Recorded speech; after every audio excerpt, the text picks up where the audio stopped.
இப்போ நம்ம கம்மங்கூழ் எப்படி செய்யணும்னு பார்த்துக்கலாங்க. நான் வந்து 1 டம்ளர் கம்பு எடுத்திருக்கேன். கம்புனா கம்பு குருணை.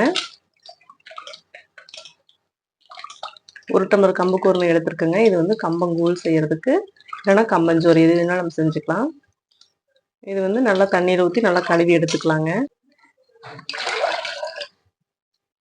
ஒரு செம்பு தண்ணி ஊற்றி நல்லா வேக வச்சிடலாங்க.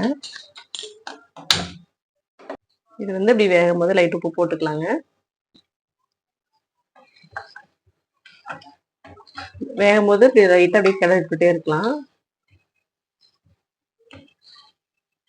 இது வந்து குழந்தைகளுக்கு ரொம்ப நல்லதுங்க. அடிக்கடி செஞ்சு கொடுக்கலாம். நம்ம நிறைய செய்யாட்டியும் அளவா 1 டம்ளர் போட்டு இந்த மாதிரி வேக வச்சு அப்பப்போ நம்ம செஞ்சு கொடுத்துடலாம். நல்லா வெந்துருச்சுங்க. நம்ம ஊற்றின தண்ணியெல்லாம் கம்மியாயிருச்சு. இது அப்படியே நல்லா கிளறி கெட்டியாக விட்டுட்டிங்கன்னா கம்மஞ்சோறு ஆயிருங்க. இது ஓரளவுக்கு தண்ணியோட நம்ம இறக்கி கொஞ்சம் ஆற விட்டு தண்ணி ஊற்றினோம்னா கம்மங்கூழ் ஆயிரும். கம்மங்கூழ் ரெடி ஆயிடுச்சுங்க. இது வந்து நல்லா ஆறின பிறகு தண்ணி நம்ம தேவையான அளவு நான் தண்ணி ஊற்றி மோர் ஊற்றி இருக்குங்க. மோர் ஊற்றி உப்பு போட்டு ரெடி பண்ணி வச்சுருக்கேன். பார்த்தீங்கன்னா இதில் மோர், உப்பு, கொஞ்சமாக வெங்காயம் போட்டு மிக்ஸ் பண்ணி நம்ம குடிச்சுக்கலாம். இப்போ வாழைக்காய் பொரியல் எப்படி செஞ்சிடலான்னு பார்த்துடலாங்க.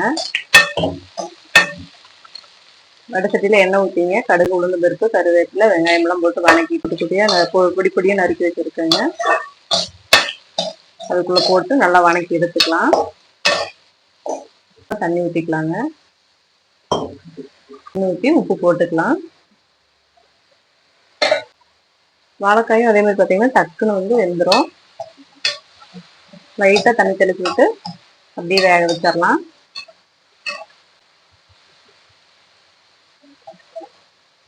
இன்னைக்கு வந்து பார்த்தீங்கன்னா மகாலயபட்ச அமாவாசைங்க. அதனால எல்லார் வீட்லேயுமே வந்து வாழைக்காய் பொரியல், சாம்பார், ரசம் எல்லாமே செஞ்சுருப்பாங்க. காய் வந்து பார்த்தீங்கன்னா ஒட்டிக்கும். அதனால இந்த மாதிரி அப்பப்போ கிளறி விட்டுறலாங்க. இறக்கும்போது கொஞ்சமாக மிளகாத்தூள், கொஞ்சம் தேங்காய் பூ சேர்த்து இறக்கி அவ்வளோதாங்க. வாழைக்காய் வறுவல் ரெடி ஆகிடுச்சு. மத்தியானத்துக்கு வந்து பார்த்தீங்கன்னா இன்னைக்கு எங்கள் வீட்டில் பூசணிக்காய் சாம்பார், ரசம், அப்புறம் வாழைக்காய் பொரியல், கொத்தவரங்காய் பொரியல். இதே மாதிரி உங்கள் வீட்டில் என்னென்ன சமையல்னு கமெண்ட் பண்ணுங்கள். சேனல் பிடிச்சிருந்தா சப்ஸ்கிரைப் பண்ணிக்கோங்க. தேங்க்யூ.